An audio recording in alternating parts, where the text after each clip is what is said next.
Hello everybody, this is Kay, and welcome to my channel, Junking with Gigi. I am going to share a project with you today that I was inspired to try by Natasa at Treasure Books here on YouTube.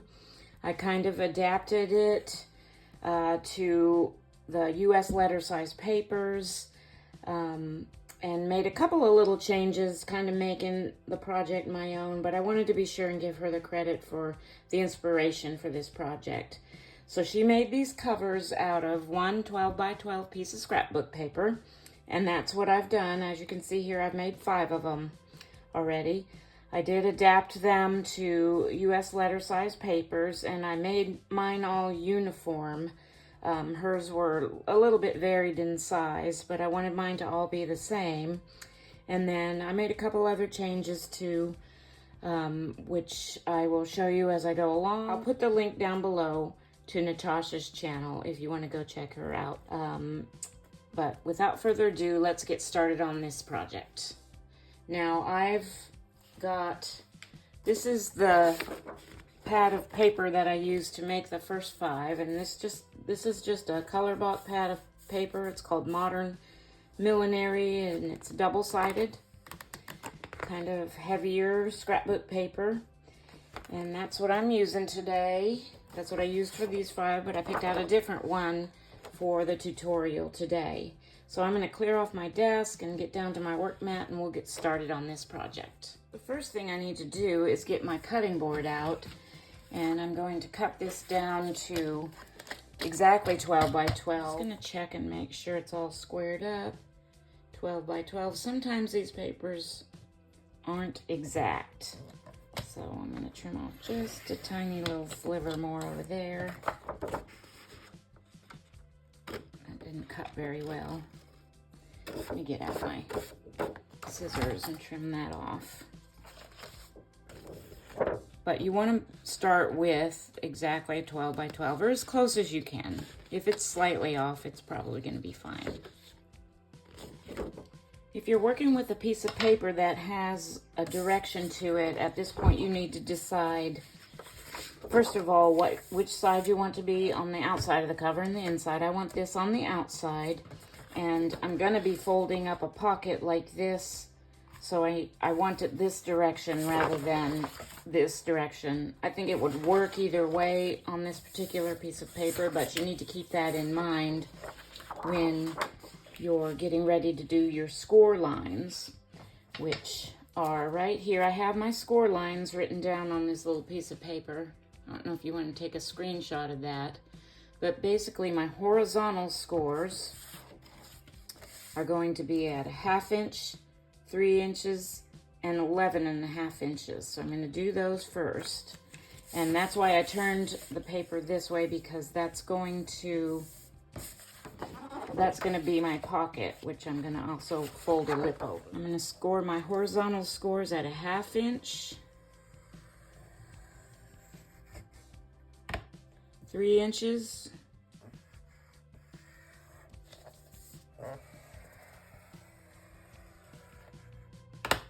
and 11.5 inches.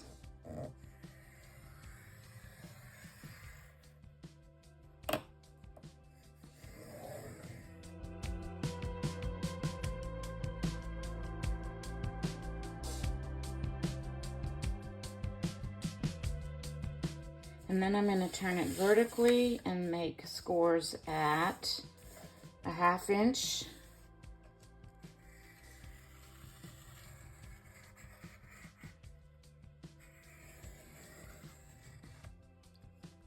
5 7/8,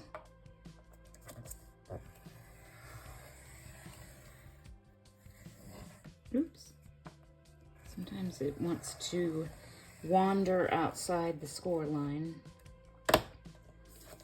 6 1/8,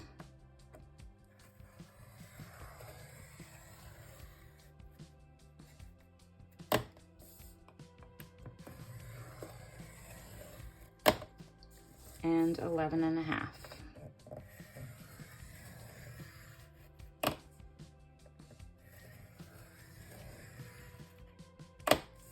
Okay. So I'm going to put that away.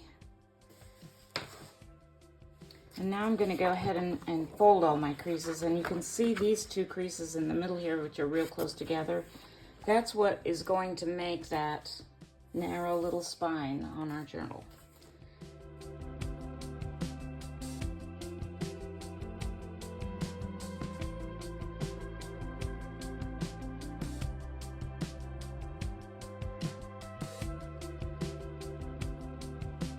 I've got all my creases made, and now what I'm going to do is I'm going to trim out some corners and stuff just to eliminate bulk when I do folding. So this is going to be my pocket down here. So I'm going to start at the top here, and I'm going to cut off kind of at a mitered angle these two top corners. Like that.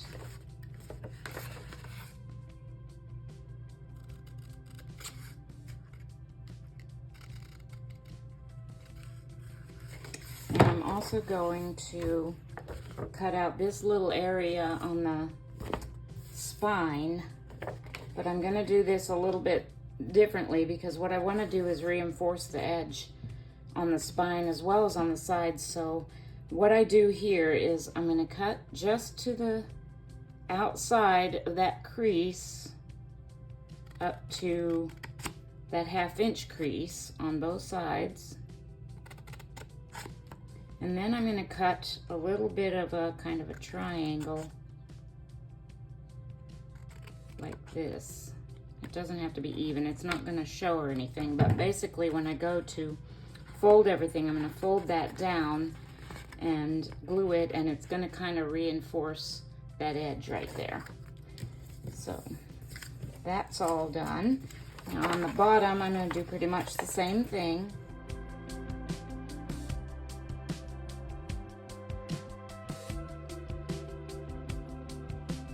I just remembered I have to cut out the whole side piece here up to that crease where the pocket folds up. So I'm going to cut that all the way up to that crease.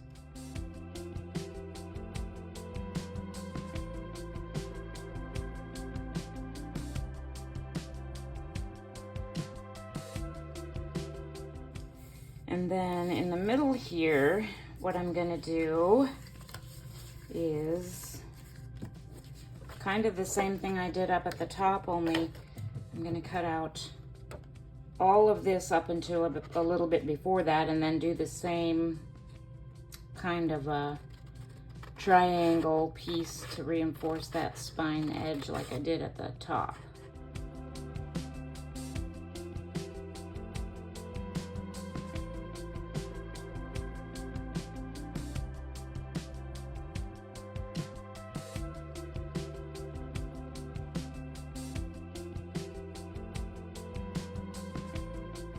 That will fold up and glue in place and reinforce the edge of the spine on the bottom as well. So I have to do one more thing here on this edge. I kind of want it to be a little bit of an angled pocket, and I'll show you what I mean by that. So I'm going to cut out just slightly over from the spine down to that edge, just to make that pocket angled like that. I think that's easier to get things in and out, and also it eliminates bulk at the spine down there. So I'm going to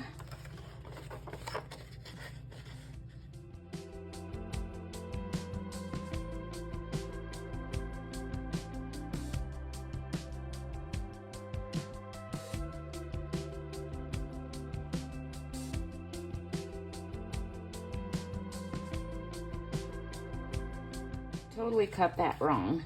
I was supposed to go at an angle going this way, and instead I went the opposite way, and so now that looks really funny, but I think I can still fix it. That's the lovely thing about most paper projects, is you can always fix something if you mess it up. So I'm going to trim that like that, and that'll make my pocket like that. So it's not a terrible mistake, just not what I intended to do, but it's okay.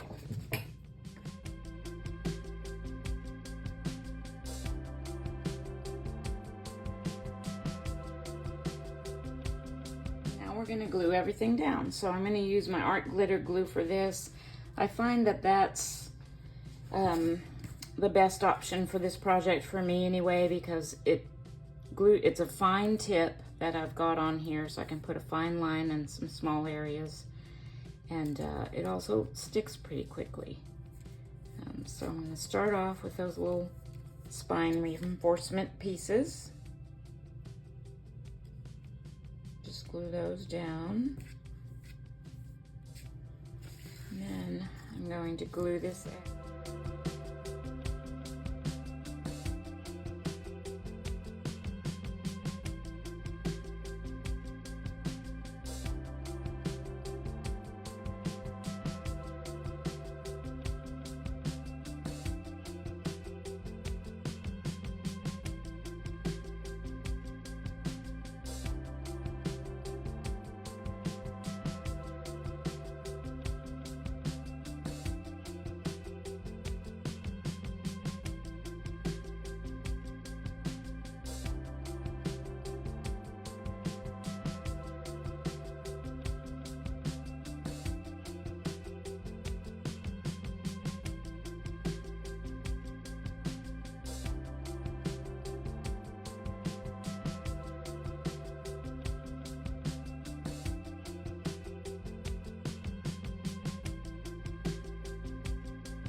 There you have the basic construction of your cover out of one 12 by 12 piece of paper.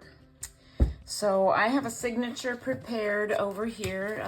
It's just 10 pages of some random tea-dyed and book pages, graph paper, etc. A 10-page signature. That's what I put in all the other ones that I made.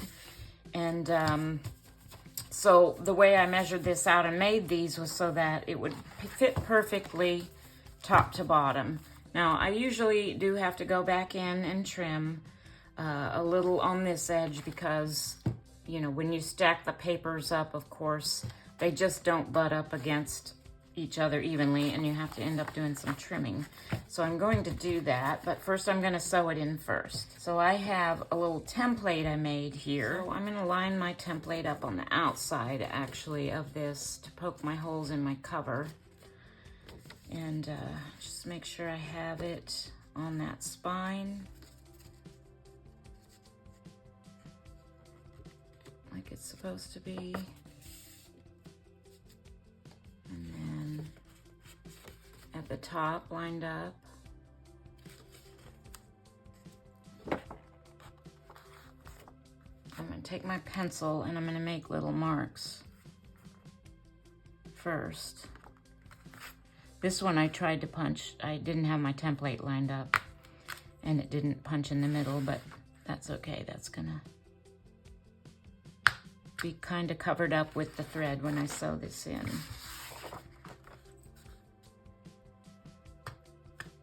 Okay, so there I've got my 3 holes in my spine of the cover. Now I'm going to take my template and put it inside my signature and do the same thing with my pokey tool on the signature. Make sure these are all even top to bottom. Place my template in there. Make sure I've got the top at the top of the stack of pages. And I'm just going to kind of hold that in place. And I don't know if you can see that. I'm going to poke my holes from the inside out. 1. If you haven't seen this before, this is called the 3-hole pamphlet stitch that I'm going to be using to sew this in.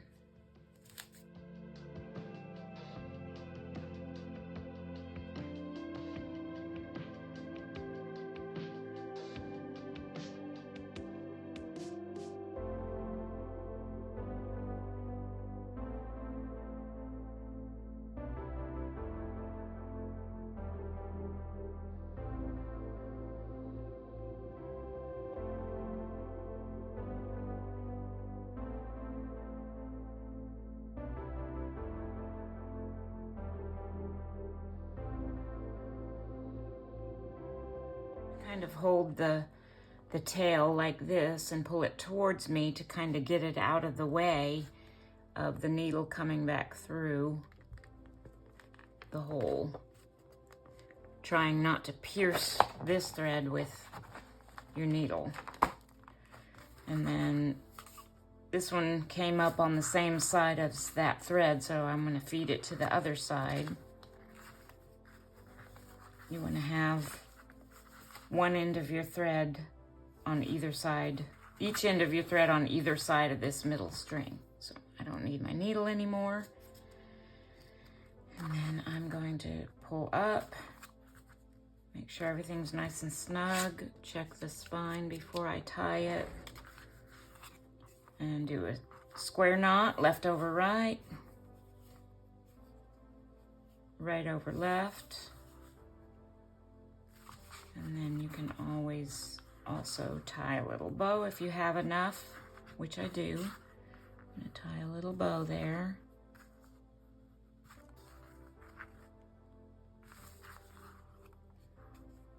And trim off the ends.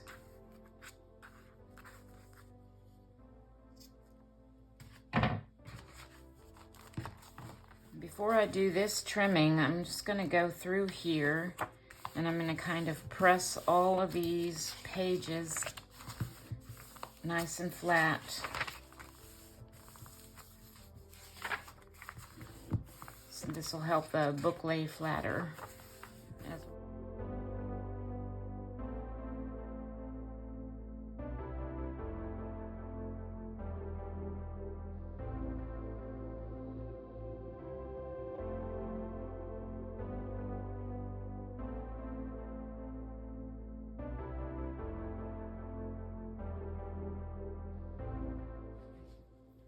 Okay, now I'm gonna do a little trimming on the edge here, and the way I do this is I have this other little cutting board, and I'm just gonna slide it in between the last page and that cover, like so. And then I'm gonna take my ruler and slip it inside the front cover, like so, and get it lined up with the edge of that front cover. And then I'm going to take my big craft knife. I should have this open already. Okay, let me make sure that's even with the edge of the cover.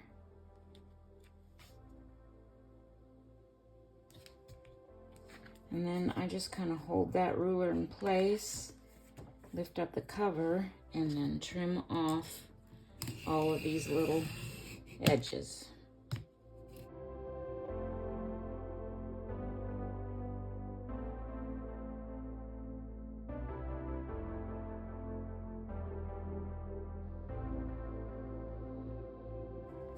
Okay, pull out my cutting board, and now all of my edges are nice and even. Okay. So we've got the book constructed, we've got the signature in, and what I did on these others is a little topper made out of just some contrasting scrapbook paper and some book page that I did some die cutting out of. So I prepared one for this as well, which is somewhere here on my desk. Here it is. And I just picked out another piece of scrapbook paper from that same pad that I thought coordinated pretty well with this. And I cut that out. I think it's about 4.5 by 6. And I sent it through the die cut, a book page through the die cutter with some butterfly dies, and then I distressed my book page with a little bit of that Distress Oxide spray. I glued that to the scrapbook paper. I sewed around it a couple of times on my sewing machine with a little bit of a wonky stitch. And I also took a brown fine line marker and went around the butterflies to help them stand out a little more. And then I made some kind of photo corner things just out of some leftover strip of paper that I had. And that's my journal topper. I'm going to put that right here on the top. For this, I'm going to use this Aleene's tacky glue because this gives me a few minutes to kind of finagle it around and get it in position. This stuff doesn't dry nearly as quickly as the art glitter glue. So I'm just going to put this all around.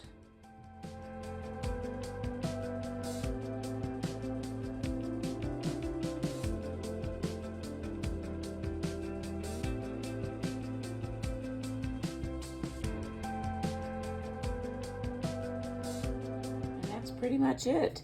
I'm going to go set this under a heavy book for a little while that glue dries on these other ones, and I'll probably do something similar to the one I just made with you on camera. I made similar journal toppers for all of them, just kind of varied up the dies and the background scrapbook papers for those. But on the inside front cover, I just put kind of a This Journal Belongs To tag and another little tag I made. And then I have in the back, inside the back cover here, this is just a little kind of a side pocket thing that I made with a book page and a little booklet cover thingy with the Saturday Evening Post digital. These, I believe I got these from the Digital Collage Club. And put that in there. And then this was just a little kind of a flip up little journaling spot as well that I made out of cardstock and book page and scraps, just for extra journaling space. I just have that kind of over the top of that, like so. So with these 5 and the other one that I have under the book, letting the glue dry right now, I have 6 of these made. These are, my intention is to make a few more of these for my craft fair that I'm participating in this fall. But I wanted to share this project with you because it really was fairly quick and easy. I made these 5, well, I started on them one evening and made the covers and the signatures and sewed them in and everything, and then I did the journal toppers like the next day. So they worked up pretty quickly. They're all basically the same construction. I just made them with different papers, and I rarely make 2 things that are exactly alike. I like everything to be unique, so that's what I try to do. Even when I mass make certain things, I try to make them a little bit different, just so they can be unique and different. And when I sell something, it's a one-of-a-kind item. And one last thing I wanted to share with y'all before I end this video is that I am going to be opening back up my Etsy shop. I'm going to kind of change it up, revamp it a little bit, and it's going to be called Gigi's Paper Treasures. And I will, by the time this video goes up, I hopefully will have it up and running, and I'm thinking I will be putting these on my Etsy site. But I will put the link to my Etsy shop below if you're interested in going and looking at these. And these make wonderful gifts too for anybody in your life that might be a journaler or a traveler. These are pretty thin. They can be dropped into a pocketbook. Thank you again so much. If you're not a subscriber, please subscribe. Give me a thumbs up if you like this video. And also feel free to share my channel. I am still a fairly new channel, less than a year old, and I'm trying to grow. So I would appreciate any support any of you can give me. Thank you so much, and God bless.